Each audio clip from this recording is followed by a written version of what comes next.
Hey guys, I hope you're having a fantastic day. Thank you so much for joining me. It is still Sunday, October 11th. I decided we're just going to do my updates back to back.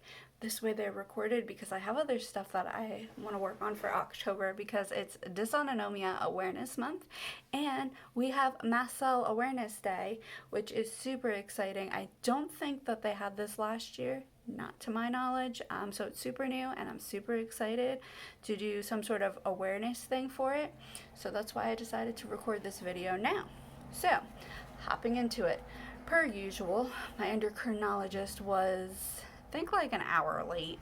I was his first appointment, so we were kind of like, hello, like, why are you so late type of a thing. He was like at another facility, but I was his first appointment at this facility, so I don't know if he ran late with other patients or if he got distracted. It could be the second, knowing my doctor. He's a little bit ADHD, I think. He's a very intelligent man, very excellent doctor. He knows his stuff, but he talks a lot. So there's a lot to sort through. And it was a very, very productive appointment, but just so much was covered. So we'll just see what I remember at this point. I'm pretty sure he gave me permission for my tooth to be removed. I'm going to email him though to double check that because in the middle of him talking about my tooth, his phone died. So all of a sudden he was like, "Oh, come on." And then he turns around and starts punching in numbers on the phone on the wall. And we were just like, I was on video with him, so we were just like, what in the world is he doing? And he just picks up the phone and then like the screen goes blank and then my phone rang. So then I was like, oh, his phone must have died. So that was an interesting experience. I think now it's funny, but at the time I was super confused. I was a little bit concerned. I was like, is he calling another patient? Or like, what is going on? So, or like I wasn't sure if he got like a text like that there was like an emergency. And so, yeah, it was just really weird. Anyways, so we were trying to figure out like why my body thinks that there's still a theo in me. Like, what is going on? Are my steroids at the right amount? Am I too high? Am I too low? We think I'm okay with the steroids after talking about it for quite a while. And that's just kind of going over like everything. Sometimes it's like what you have to do is just like tell everybody like all the symptoms and everything going on and just see what they think.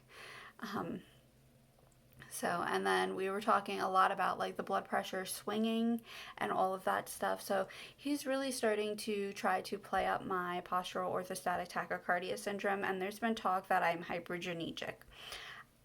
I tested positive for hypogenetic POTS, but I don't know in relation to the tumor where that test was. So I'm not sure, was the tumor already in me? If I already have the theo, that kind of, I'm not sure. It could kind of like cancel out the POTS, the hypergenetic part of the POTS diagnosis, but then again, it may not. So that's the whole question, like, am I really a hypergenetic postural orthostatic tachycardia syndrome patient? So that is a huge question. And so if I am, again, like, he was like, well, let's go over what medicines we can put you on if you're hypergenetic. And I was like, we can't. I'm allergic to every single medicine. So he starts naming all the medications. I'm like, allergic. I was like, this happens with this one and this one. And it was like, so we went over my whole POTS history with my endocrinologist because he was interested, I guess, like just how things have been happening with my POTS. And I know like adrenal gland symptoms and POTS symptoms, they overlap, and then that overlaps sometimes with mast cells. So it's like so confusing to figure out which disease is really causing the symptoms, and or are they all like contributing some to symptoms. So it's a big headache in my opinion to try to figure out, and it's really, really frustrating. So he's definitely going to be calling my cardiologist, which should be an interesting conversation. They're just very different personalities, and I think they sound funny together from what I've gathered, because the one freaks out the whole time. I feel like the other one keeps switching the topic. But eventually they get what they need to, and figure it out. So they're going to be talking about my fluid schedule. So he wants to mess with my fluids. He wants to get me on a more consistent schedule. I feel like I'm pretty consistent.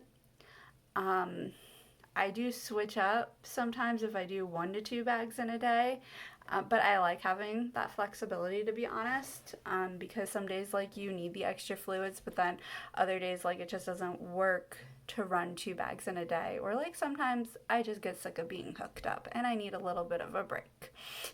So I just, unhook and finish. So a lot of times I'll just run a bag in a day and I'll infuse for 4 days.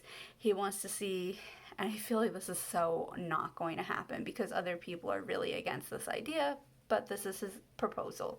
He wants to increase my fluids, and he also wants to talk about if lactated ringers are a possibility, and he wants to talk about if a lot of my other symptoms that like kind of don't fit anywhere, like even neurologically, are they dysautonomia symptoms.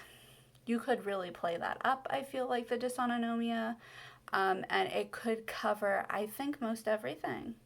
I think all but like maybe 1 or 2 things that it would really just be a wild stretch. So I don't know, are they going to refer me to like a dysautonomia specialist? Which part of me is like, oh, that's no big deal, like, we'll just get it done, and like, great, like, another opinion, like, that could be valuable. And then the other part of me, I'm just like, I've had dysautonomia so long. Has it really changed that much? Are we just really making something out of nothing? Like with that, is that like totally like the wrong answer? So like I said, this is just, I feel like, all over the map because this is how my appointments with him go. They're all over the map. And of course we talked about my stomach too because that's totally relevant. So, but I think that was like the main stuff with him. So yeah, he really wants to look into the dysautonomia. I mean, it could be a possibility. I know that they're really confused at the moment because, like I said, and I've been complaining about this now for about a year, my heart rate and my blood pressure both swing, and my swings are drastic, and they can happen close together, which the swings wouldn't be awful if they were over a longer period of time, but because sometimes they're within like 2 or 3 hours, that's what makes me super uncomfortable because that's totally abnormal. And then like too, I don't know if I've mentioned this on here, but sometimes like when people try to manually take my blood pressure, they don't hear it, which, fun fact, nobody knows why, and it does bug some nurses. But it just will go silent for a couple weeks and then it'll come back, like the blood pressure. So, and then sometimes the automated ones work and other times they don't. For the most part, like the electronic ones do pick me up. But, and then like there's funky stuff where sometimes like my pressure will be like too soft and then my heart rate is too loud. So there's all like funky dysautonomia dysfunction, autonomic nervous system dysfunction, really. So that's what's going on with that. And then I have to fill out paperwork to see if I can consult with a geneticist, which I'm not sure, I might have mentioned in another vlog. So I guess that's it for this update. I hope you guys enjoyed this video, even though it was kind of all over the place. Hopefully the next video won't be like that. And make sure to hit the like button and the subscribe button, and I'll see you soon. Bye.